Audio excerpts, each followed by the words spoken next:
you?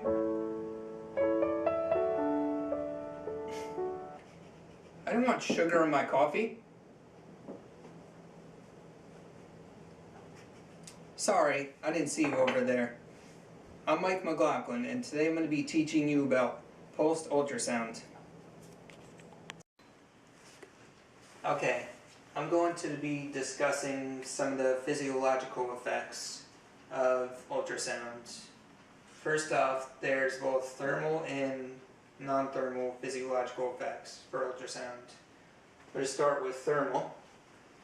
For thermal, there's going to be elevated tissue temperature, increased local metabolism. It's going to be vasodilation of arterioles and capillaries. There's also going to be increased blood flow, increased metabolic wastes, increased tissue extensibility, increased anaglesia, and decreased muscle spasms. Now for non-thermal, there's going to be cavitation. And cavitation is basically just fluid movement and increased cellular membrane permeability. There's also acoustic microstreaming. And during this, there's just going to be stimulation of fibroblast activity. There's going to be increased protein synthesis, increased blood flow, and tissue regeneration. Okay, now I'm just going to be discussing some of the indications and contraindications. Start with the indications.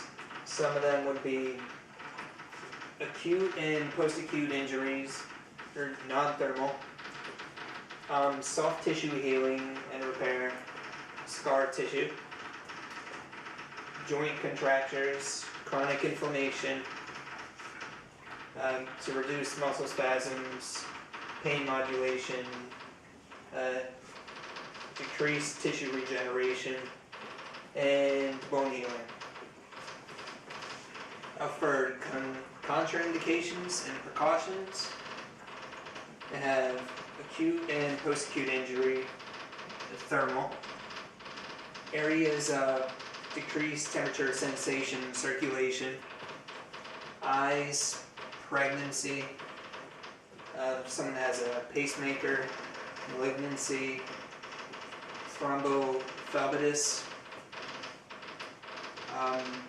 pelvis immediately following menses, epiphyseal areas, and lastly, total joint replacement infection.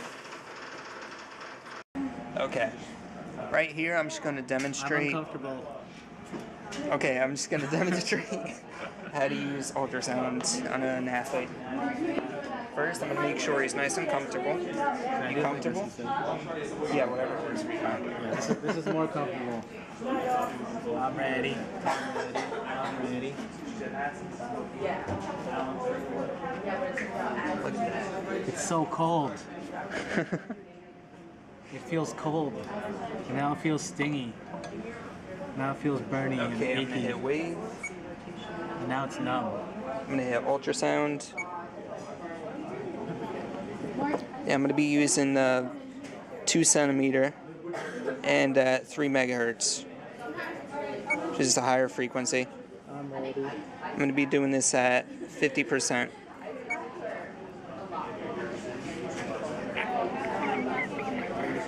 Alright, treatment time will be 10 minutes. What? Put on the gel. I'm going to. Oh, I know.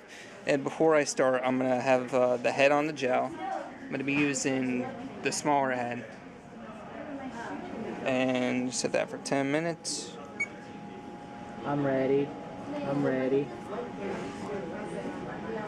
And we start it. You could take it on his arm now. Ow, it feels uncomfortable. Because look, let me show you. It feels so hot. You just want to go. Are you gonna have this audio in here? Yeah. You shouldn't go in continuous circles. You don't want to go too fast. And you don't want to stay in the same spot for too long. Ouch. It's going to burn. It burns. And right now, all the crystals are vibrating, and then it's creating sound waves that are being transmitted through the transducer over here. What happens when Here's it it going burns? into his tissue. What do you do if it gets too hot? Well, I would lower the intensity. Oh, okay. Increase the time. Mm-hmm. So I could also increase the time too. Alright, let's just say the 10 minutes is over. Did you stop it? Alright, right now I'm just going to make sure it's all cleaned off. You are not getting looked at right now. I will punch you in the face. Oh, jeez. Someone's getting punched in the face. I'm sorry you had to hear that. Okay, and that's that.